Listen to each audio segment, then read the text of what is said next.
new signings that have come in, and good business this week for you. I think we've spoken to you about Leroy Fer already, but Vargas has come. What does he bring? Does he have the attributes to enter this squad? Yeah, we like him, you know. He had a great World Cup, and we've watched loads of stuff on him, you know. And with our scout who lives in France, but he covers Italian football, Spain, everywhere for us, you know. He's a player that he's been mentioning to us for a long time. So when the opportunity came to loan him, it was too good to miss. So we're really pleased to have him here. He's a real live wire. He's a busy player, strong little player. So yeah, we couldn't be more pleased. I think he's going to be a good player for QPR. Does he come straight in for the weekend? No, he's got to get his work permit, and so he's a Chilean international. He plays every game in the World Cup. So, but he's got to go back and get a work permit, so he won't be available this week. No. When do you think you might get to see him? Well, he should be okay, you know, during the week to be available for next week's game with Sunderland. What about Leroy Fer? Is he coming straight in? He's available, yeah. He's okay. He trained. He came and trained on Tuesday, or Wednesday. Sorry, Wednesday, and he'll be available. How's he looked in training? Yeah, good. Yeah, he's a good player. So you know, again, he's a Dutch international. So 2 good signings for us. Really pleased. I think after the game last week, you suggested you might want to make 3 more signings. You got 2 of them in. Are you still looking for that third one? Well, I'm pleased with. I think the club have been great, you know, and I've been pleased with the players we've brought in. It's made a big difference. We came back pre-season and we were really short of numbers, you know, and we brought some quality players in, I think. So it's up to us now to get on and do the job. If there's another one to come, great. If not, we'll see, you know. I think around a week ago there was a flurry of reports suggesting that Wilfried Zaha could be on his way here. Is he a name that's been mentioned to you? Is he someone that's under consideration for you? Well, yeah. I mean, he'd be if they were to loan him. I don't know if they would. He belongs to Man United. That's up to Man United if they loaned him out or not. But if he did become available on loan, he's a player that I'm sure lots of clubs will be interested in. You made any inquiries? Not really, Rog. No, not at the moment. No, but if we thought he was available, it might be. It'd certainly be of interest. The window draws to a close, and with each passing day, do you think it increases the chances perhaps of Loic Remy staying put? Are you still confident that he might still be here by the time of the Yeah, I'm confident he'll be here, unless, you know, I spoke with Loic and he's been excellent in training, and you know, his attitude's been first class. So I just hope he stays, but you know, unless a top club comes in, you know, we're talking about, you know, top 6 club. I think he'd be happy to stay here. I think he's enjoying himself back here. I think he sees that we've brought some good players in, and I think he's looking forward to having a good season for us. He has been linked to this weekend's opponents, Tottenham, as well. Has there been any sort of inquiry from them? Not really, no. Not as far as I know. No, I haven't spoke to anyone at Tottenham about him. You know, there was a lot of talk that maybe the chairman spoke to Daniel. I don't know, but certainly I've not been involved in that. If that was the case, if, for example, he did go to Tottenham, there was a suggestion that maybe you'd want Andros Townsend or Michael Dawson as part of the deal. Is that something you'd be looking at? No, we wouldn't be looking to. We wouldn't be looking to shift, you know, Loic if we can help it. We want to keep him, so it's nothing we'd thought about. I mean, them 2 players are both excellent players for sure. Anyone would like them in their team, but we've never discussed that possibility. Can I ask about Glenn Hoddle, who's in here? He's linked to the Crystal Palace job after Tony Pulis. When obviously you lost Steve McLaren when a job came up. Were you worried at all that perhaps the same thing could happen again? Yeah, for sure. I mean, I don't know whether Glenn was approached about the job. I mean, it was only, you know, they looked at one time as though there was only 2 people in for the job, and that was Malky and Tim Sherwood. They would seen that we'd only 2 people that, you know, everybody was just saying it was one of those 2 were going to get the job, and obviously things have changed this week now, and both the lads don't seem to be in the running anymore. So it opens it up again. But no, I want Glenn to stay here, obviously, but as I've said before, it's up to Glenn. It's his life. But I desperately want him to stay. We've seen what's happened there. We don't know all the full details at the moment, but from what we've seen so far, do you think he'd be perhaps quite difficult for Malky to get back in the game, because it seems to be the case that a lot of managers, once they lose a job, it's not always easy to get back in. Listen, what I would say is Malcolm Mackay has made a big mistake. Big mistake. Him and the other lad, I don't know the other lad, but obviously what they've done is not right. But Malcolm Mackay is a fantastic lad. A great, great fella, honestly. You know, a family man, real football man. He's made a big mistake. People make mistakes in life. You know, people can come out, we can all be critical. I hear people on the radio talk, you know, they've probably made mistakes. Suddenly everybody's an angel. He's made a big mistake, the lad. But, you know, he shouldn't finish his life, should it? He's a young man with a big future, you know, he's a top manager. And I feel really sad and sorry for what he's done. But I'm sure, you know, no one's suffering like him and his family are today, and I'm not condoning what he's done, because it's wrong if he has done what has been alleged to have, you know, these messages or whatever. But he's not a bad person. He's a fantastic lad. He really is. And you know, as I say, you know, show me someone who's never made a mistake in their life, and I'll show you a liar. You know, it happens, and he's not murdered no one. He's not a rapist. He's not a paedophile. He's made a mistake, a big mistake, but that shouldn't finish his life and shouldn't finish his football career. Do you think that there's a chance? When the LMA have given them their backing to a degree, and do you think someone in football will give him a chance, given what he's achieved, doesn't it? Yeah, in time, yeah. He's going to take time. It's going to take time. But you know, people get second chances in life who have committed bad crimes. Why shouldn't he get? He's made a mistake, but you know, it's not. You're not going to hang him for it, are we? Given time, his life's got to go on, and hopefully he'll learn from what he's done. And but underneath all what the silly mistakes he's made, and they are silly mistakes. But lots of people do that silly twittering or tweeting or whatever you call it. And I'm lucky I don't send text messages, so I don't too often. But I do get text messages from people with sick jokes on when there's something terrible happening, or there's someone lose their life. And before you know it, someone send you a silly text message with a joke. I don't read them; they make me ill. But it does happen. He's not the only one who does it, because you get these silly messages on your phone. I'm sure everybody gets them from different people. So he's made a big mistake, the lad. But he's a good person underneath all that, and I hope he comes back. You know, and you know. I can't feel how he must be suffering for the big mistake he's made at the moment. We just had Richard Dunn here. We were talking about the new formation you're playing at the back with Rio and Richard and Stephen Colker as well. Just from your point of view, how's it looked in training and the first run out? Good. Yeah, I thought last week was the best we've played. I mean, you know, I'm talking about not this year, because that was our only game. It had to be the best we've played. But I thought we played much better than we did almost at any stage last year. So, and I think it's, I like the system. It's nothing new, Roger. I said last week I played that way all season at Portsmouth. Every game, never changed once. Played that way at West Ham for quite a long spell. We finished 5th in the league. So it's nothing new. It's something. It's a system I like, and. I'm sure it will be successful here. I think we'll do very well with it. It gets you 2 strikers in your team as well, which is a bonus in today. You know, not many teams play with 2 strikers anymore. Most people play with 1 up. This system I can get 2 in, so I like it, and I think it'll work.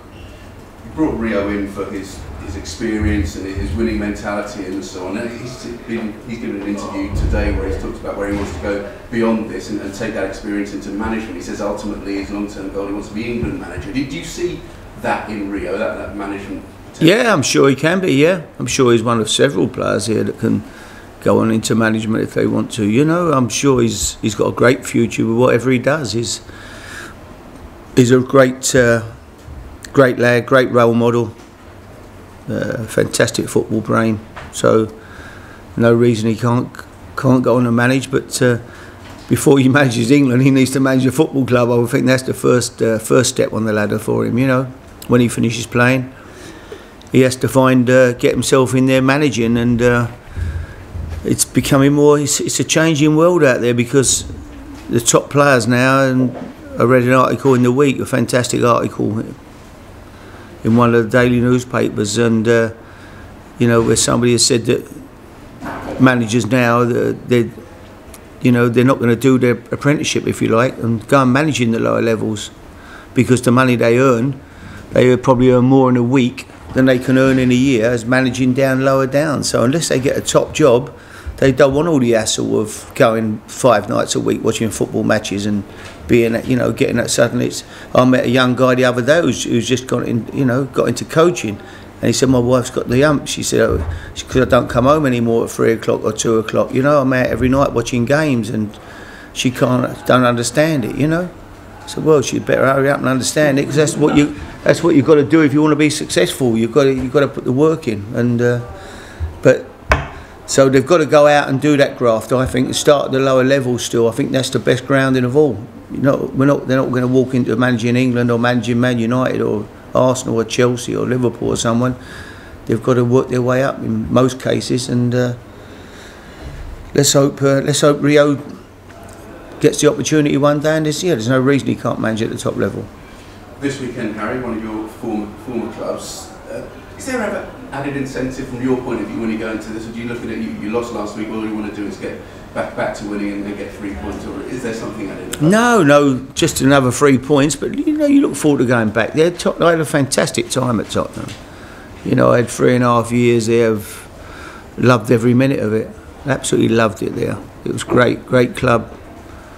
I had good relationships with everybody at the club. So looking forward to going back there, really, and seeing lots of old faces and lots of friends, and trying to get 3 points. That's the key. I'm QPR manager now, and this is my team now. But certainly, I had a great time at Tottenham. What do you make of them this season? Are they equipped to perhaps go better than they did last season? Well, I think they need to. They need to try to get back into that top 4 again. That's and I think the manager. I like the manager. He looks. I thought he did a great job at Southampton, and I'm sure he'll do a great job at Tottenham. They've got the players. They've got a good squad. It's a club with good result. They've got financially. They're a very sound club, so they'll be up there challenging for sure. Just a couple more from me. First of all, I understand that Jamie's nominated you to do the ice bath and charity. Yeah, I'm afraid he has. Yeah, I could do without that today. That's for sure. Getting a bucket, but you've got to do it. It's for charity. So I'm going to nominate a couple of people today who won't enjoy it either. But that's life. I think you already did it a couple of years ago with David Bentley, didn't you? Oh, he did, yeah. After a game, yeah, David threw a bucket of water over me, and when we beat Man City to qualify for the Champions League that year. But the good thing about it, I put that suit on. It went on one of the radio stations, put it out, and I think they got a couple of grand for it for charity for that suit. So it was well worthwhile.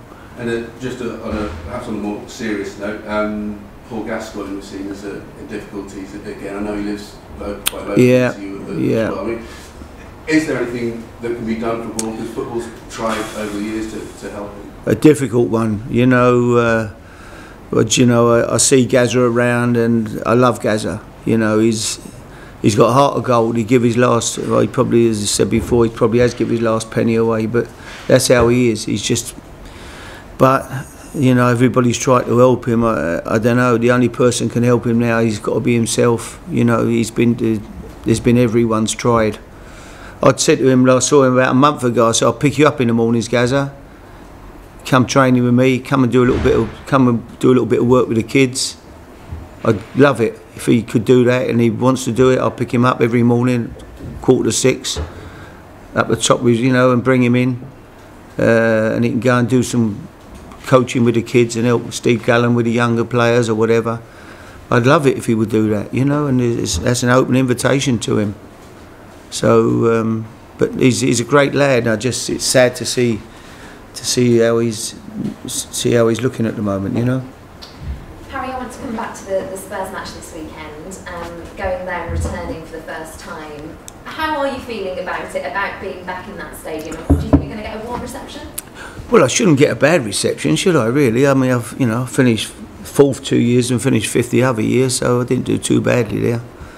Champions League football that was probably as good as you've seen in the football we played. It was absolutely, in that Champions League run was absolutely amazing. So I don't know, I just look, it's another game. I look forward to it, but I don't get too excited about anything too much, really. I'm sort of I get high when we win and low when we lose, but other than that, I look forward to going there, seeing some old mates, bashing into a few of the people like Cliffy Jones, who was one of the greatest players ever to play, hopefully bashing into Cliff, and people, they still do a bit of work there at the club, up in the boxes, and a few of the old players that were there, good lads. And the people on the dressing room who look after that, they were great guys. Yeah, everybody I see, I look forward to seeing. I didn't have any bad relationships with anyone at Tottenham. It was a great time for me, and it was a great club to work for. With the football itself, you've obviously made quite a few changes. We've talked about the new formation and players that you've brought in, 2 new ones recently. In terms of Spurs and how they're set up and what you've observed of them so far, what do you expect this fixture to play out like? Well, I'm sure it'll be an attacking. Both teams will look to go for it. They'll be an attacking team. They'll press us high up the pitch. I'm sure as they, the manager did that at Southampton. I'm sure they're. And they've got fantastic players. They've got good players. They've spent about £120 million last year in the transfer market. So they're entitled to be a good team. They lost 2 wonderful players, world-class players that you can't replace, but they brought a lot of players in. But, they're a team that should be... They're a top 4. They've got to be pushing to the top 4. There's nothing else. If you don't finish in the top 4, then it's a disappointment for Tottenham. That's where they were for a couple of years when I was there, and that's where they expect to be. In terms of your new additions over the last 48 hours, I know that you've touched on this already. I just wondered how the players, both Fer and Vargas, came to your attention and what you think they'll bring to this QPR side. Well, Leroy Fer played last year at Norwich, so obviously we saw a lot of him play. And he played a couple of times in a couple of the World Cup games for Holland. And Vargas, I say, is a player that Steve Hitchin, who works for us abroad, has flagged up. He was at Liverpool one time. I think he looked at him for Liverpool, and he's always liked him. So when the opportunity came to loan him, it was a great loan signing for us. We loaned 8 players last year when we were in the Championship. In fact, we were the Lone Rangers. I mean, and they came in and did well, and we took some loans, a couple of loans this year that I think are going to be great for us. Good loans, and we haven't used our loan. We've still got two loans that we can use from the Premier League if we want to. 2 domestic loans. We haven't used them, but we've used up a couple of foreign loans. But good players. Possibly. It depends what happens. We're looking. We're looking to push on. The chairman and the board have been fantastic. They're ambitious and they want to do well. We want to try our best to stay in the league. We came back first our pre-season with 13 players, which was a bit scary out there. But now it's suddenly we brought a little group in that they've made a big difference to the club. Also, Mario Balotelli maybe going to Liverpool. Just wondering, as a manager, your thoughts on potentially having a player like that in your squad? I'd like to have him in my squad. Yeah, he's a fantastic player, isn't he? Yeah, whatever, he's got his problems off the pitch, it seems, and on the pitch sometimes, but as a player, you look at his goal scoring record, it's incredible, he's top class. So Brendan's took on a big challenge, Brendan Rodgers. He's done an amazing job, Brendan, at Liverpool. And, he's got they won't stand for him not doing what the other players do. And they work, Liverpool. That's a big part of their game. And Stevie Gerrard and the boys there, I'm sure, won't stand for somebody who, when they haven't got the ball, not putting a shift in. But when he's, because Suarez, they've lost Luis Suarez, who's probably the hardest working forward I think I've ever seen. So since he was back to the Rush Dalglish type, in them days when Liverpool's front men used to work so hard. So to lose Suarez and Balotelli, I don't suppose he's going to work anywhere near as hard as Luis Suarez did, but he can score goals. And at 16 million, I know it's a lot of money, but in today's market, it's not a fortune for a top striker when there's people going for 40s and 50s. So if he was if he was the perfect finish, you know, if he wasn't the way he was, he would be 40 or 50 million. But he comes with a bit of baggage, and it's up to Brendan to try to manage him. It's the chance he takes. That baggage, do you think he's going to be difficult to manage? It won't be easy. I don't know whether you change. You always think you change people, but it's not easy. It's, you know, he's got a hard job on his hands, but he's done a great job there, Brendan. And if he gets if he gets 20 goals this year, he'll be, you know, 20 plus. He'll be a great signing. And if, you know. Last question, Lindsay. Please. Last question. And I hear that one of your players sort of is familiar with his training schedule. And yeah. Oh yeah. No, I spoke to Adel Taarabt, not about Balotelli, but about himself, and he just said, "You think I'm bad?" He said, "You want to see Balotelli? He's 100 times worse than me." I went, "Oh, very good." We'll leave it on that. Yeah.